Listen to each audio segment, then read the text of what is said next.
Hello students, हम लोग polytechnic combined entrance competitive exam 2021 का प्रिपरेशन कर रहे हैं, जिसमें हम लोग 2029 और 18 का मॉडल सोल्व का सॉल्यूशन कर लिए हैं और आगे 17 का करने वाले हैं, जिसमें एक क्वेश्चन रह गया था 2018 का, है ना। क्वेश्चन नंबर 19 है। तो बहुत सारे स्टूडेंट की तरफ से डिमांड आया कि सर एक क्वेश्चन रह गया तो उसको आप बता दें। तो चलिए देखते हैं क्या है question. The mass of moon is 1/81 of the mass of earth. If gravitational force of earth on moon is F, then the gravitational force of moon on earth is. कहता है चंद्रमा का द्रव्यमान पृथ्वी के द्रव्यमान का लगभग 1/81 है। यदि चंद्रमा पर पृथ्वी का गुरुत्वाकर्षण बल F हो तो पृथ्वी पर चंद्रमा का गुरुत्वाकर्षण बल होगा, है ना। पृथ्वी पर चंद्रमा का, तो कह रहा है मान लेते हैं कि ये मेरा अर्थ है ना, और अर्थ का मान कैपिटल M है, मास, और ये मेरा मून है, मून का मान स्मॉल है। दोनों के बीच कितना ग्रेविटेशनल फोर्स लग रहा है, तो कैपिटल F। तो मान रहा है, यानी कि अर्थ कितना फोर्स लगा रहा है मून पे, कैपिटल F। तो मून अर्थ पे कितना फोर्स लगाएगा, यदि इसका मास, मून का मास किसका कितना है, तो इसके 1/81 टाइम्स के बराबर। तो हम लोग जानते हैं according to Newton's law of gravitation, दो टेरेस्ट्रियल ऑब्जेक्ट के बीच जो ग्रेविटेशनल फोर्स लगता है वो दोनों के मास का डायरेक्टली प्रोपोर्शनल होता है और दोनों के बीच के दूरी के वर्ग का इन्वर्सली प्रोपोर्शनल होता है ना।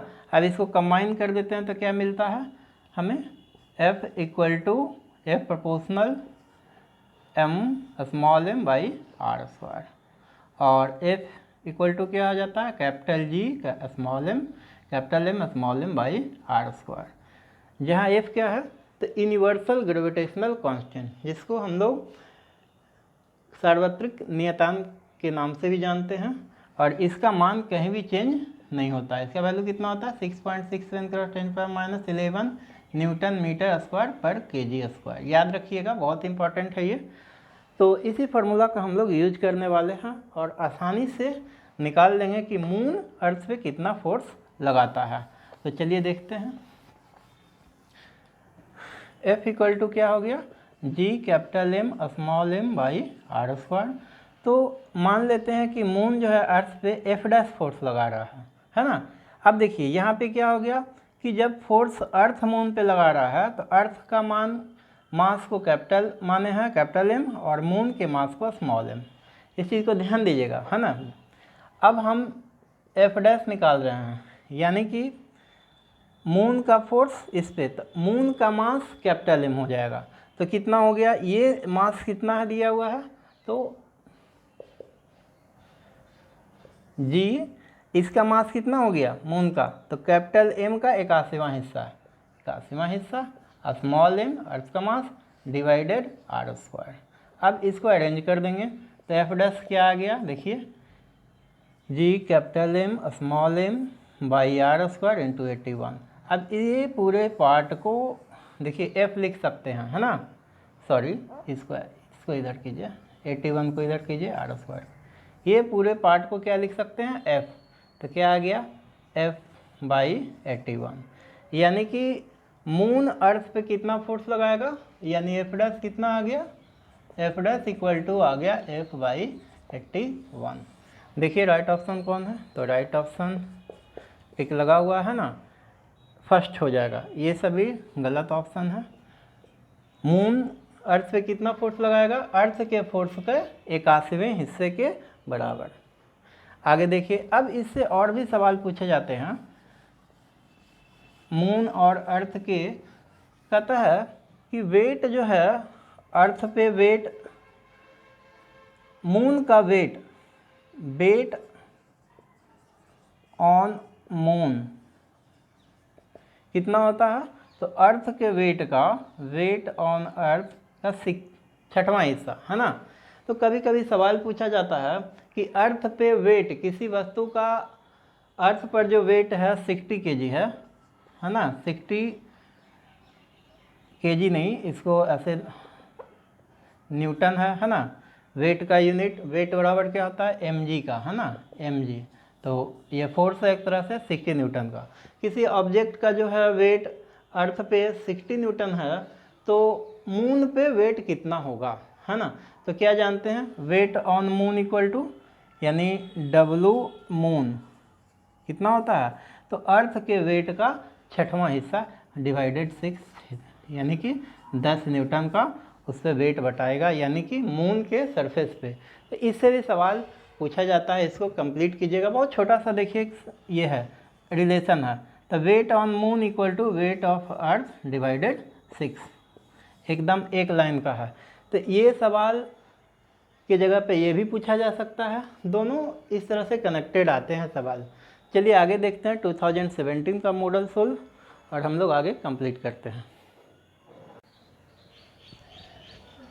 चलिए हम लोग सोल्व कर रहे हैं model solve paper 2017, subject physics.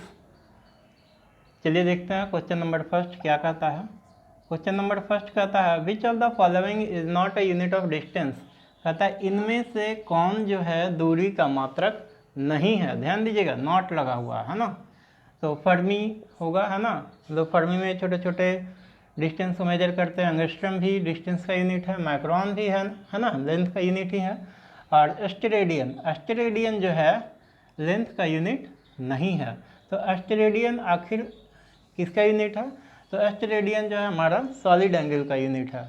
और अगर रेडियन रहता तो प्लेन एंगल का, और एस्टेरेडियन सॉलिड एंगल का। तो ये एंगल का यूनिट है, ना कि डिस्टेंस का। तो राइट ऑप्शन हो जाएगा डी। नेक्स्ट क्वेश्चन देखते हैं। Parsec is the unit of, parsec इकाई है। तो पार्सेक इकाई किसकी है, टाइम का नहीं होगा, डिस्टेंस का होगा। आगे भी देख लीजिए, फ्रीक्वेंसी और एंगुलर एक्सेलरेशन। तो फिर ये सभी का नहीं है, यानी पार्सेक किसकी इकाई है, तो पार्सेक इकाई है दूरी का, है ना। पार्सेक जो दो खगोलीय वस्तुओं के बीच, है ना, टेरेस्ट्रियल ऑब्जेक्ट के बीच जो हम लोग डिस्टेंस मेजर करते हैं, वो लाइट ईयर में और पार्सेक में मेजर करते हैं। और 1 पार्सेक कितने के बराबर होता है, तो 1 sec equal to 3.086 cross 10 to the power 16 metre के बराबर, है ना।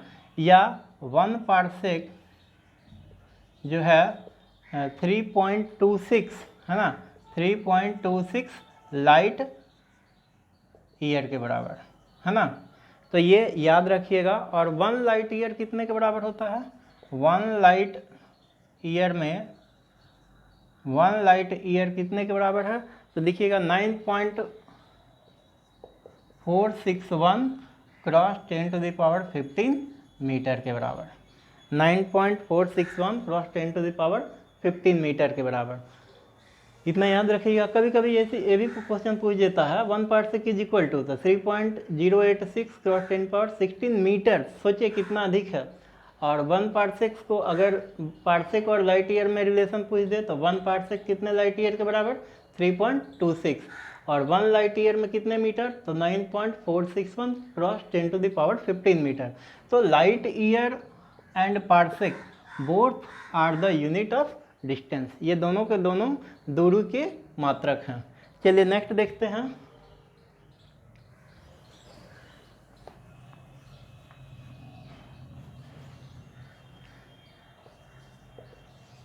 कहता है area of velocity time curve, है ना। यानी वेलोसिटी टाइम कर्व, वेलोसिटी और टाइम कर्व क्या देगा, है ना। तो area of velocity time curve, तो वेलोसिटी टाइम कर्व के बीच जो एरिया बनता है वो हमें क्या देता है, इनिशियल वेलोसिटी नहीं, एक्सेलरेशन नहीं, फाइनल वेलोसिटी नहीं, डिस्प्लेसमेंट। क्या देता है, राइट ऑप्शन क्या हो जाएगा, डिस्प्लेसमेंट। यानी कि वेग समय ग्राफ से हमें विस्थापन मिलता है। Area between velocity time graph gives displacement of the body. Next देखिए question number 4। Which of the following is a vector quantity. इनमें से कौन जो है सदिश राशि है।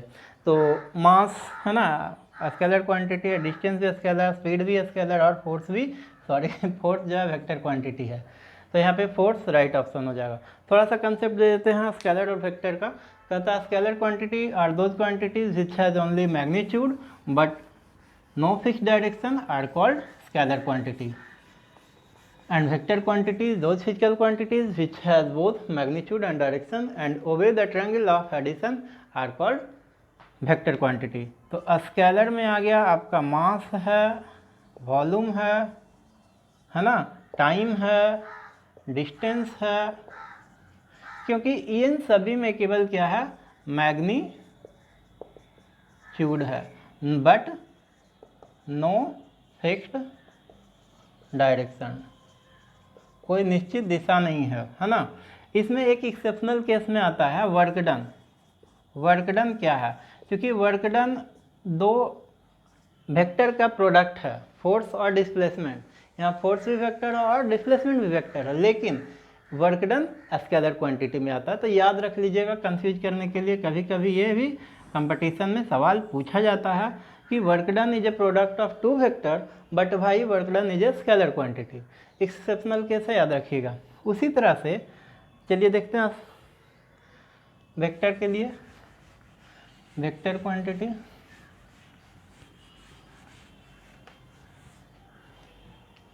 Vector those physical quantities which has both having both magnitude and direction and obey triangle law of vector addition।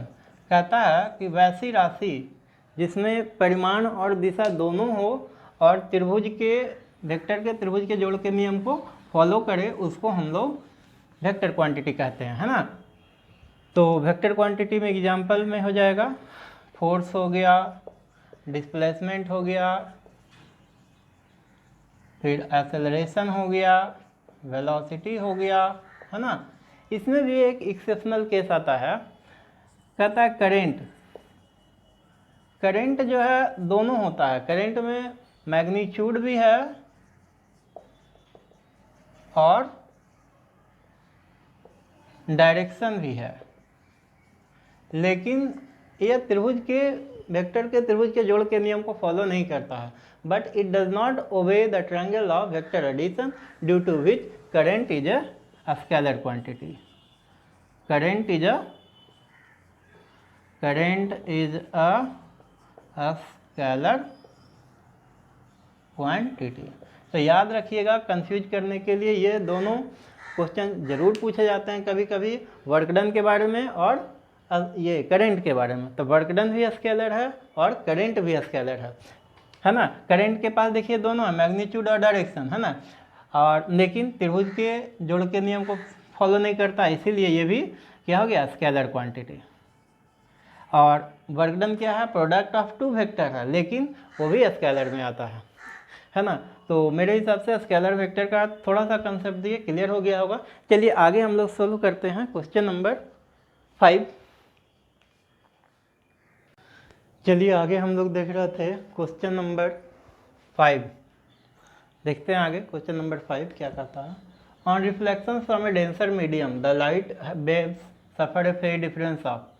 कहता है on reflection from A denser medium, तो डेंसर मीडियम से जब लाइट रिफ्लेक्ट करेगा, है ना, रेयर मीडियम में, तो फेज डिफरेंस कितना होगा। फेज डिफरेंस को हिंदी में कलांतर कहते हैं। तो फेज डिफरेंस कितना होगा, π/4 π/2। याद रखिएगा फेज डिफरेंस पाई होता है ना। और जब रेयर से डेंसर जाता है तो क्या जानते हैं, रेयर मीडियम से डेंसर मीडियम जाता है तो प्रकाश जो है परपेंडिकुलर की ओर मुड़ जाता है, और जब डेंसर से रेयर जाता है तो परपेंडिकुलर से दूर भागता है। ये कंसेप्ट भी याद रखिएगा।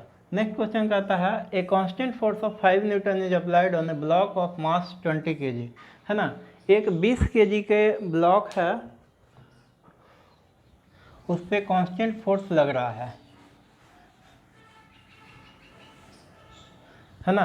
ए constant force of 5 newton is applied on a block of mass 20 kg for a distance of 2 metre, the kinetic energy required by the block is. तो ब्लॉक में कितना गतिज ऊर्जा होगा, है ना। 20 किलोग्राम द्रव्यमान के ब्लॉक पर 2 मीटर की दूरी तक 5 न्यूटन का बल लगाया जाता है, तो ब्लॉक की गतिज ऊर्जा होगी। तो सबसे पहले हमको दिया हुआ जो उसको लिख लेंगे। 5 न्यूटन का फोर्स लगा रहा है ना, 5 न्यूटन। मास ब्लॉक का कितना है, 20 kg। तो इससे हम क्या निकाल लेंगे, एक्सेलरेशन। तो एक्सेलरेशन फोर्स बराबर क्या जानते हैं, मास इंटू एक्सेलरेशन। फोर्स का मान 5 है, मास 20 kg, एक्सेलरेशन है। तो ए बराबर क्या आ जाएगा, 5/20, है ना, 1/4। आगे देखिए, अब कहता है कि 2 मीटर तक, उसमें 2 मीटर तक जाता है, तो काइनेटिक एनर्जी। तो काइनेटिक एनर्जी हम लोग कब निकालेंगे, 12mv², है ना।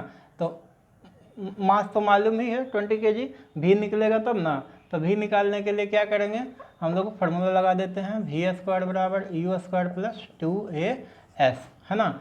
अब क्या कहता है, constant force of 5 newton is applied on a block of mass 2 kg। तो मान लेते हैं इनिशियली मास क्या था, रेस्ट। तो इनिशियल वेलोसिटी u क्या हो जाएगा, 0। u 0 हो जाएगा, तो v का मान कितना आ जाएगा, √2as। स्क्वायर है, इधर हटाएंगे तो रूट में चढ़ जाएगा। तो v का मान कितना हो गया, √2a का मान 1/4 है, और s डिस्प्लेसमेंट 2 दिया हुआ है। तो कितना आ गया, कट गया सब, तो 1 आ गया। v का मान कितना आ गया, 1। अब काइनेटिक एनर्जी कितना हो जाएगा, तो 12mv²। तो v² रख दीजिए यहाँ पे मान, हाफ। मास कितना है, 20 है। मास कितना दिया हुआ है, 20 kg, और v 1 का स्क्वायर। तो कितना आ गया, 10 जूल। यानी कि राइट ऑप्शन क्या हो जाएगा, ये सी। तो इस तरह से हम लोग सारे क्वेश्चन को कैलकुलेट करते चलेंगे और पूरा 2017 का क्वेश्चन सोल्व करेंगे। चलिए आगे देखते हैं।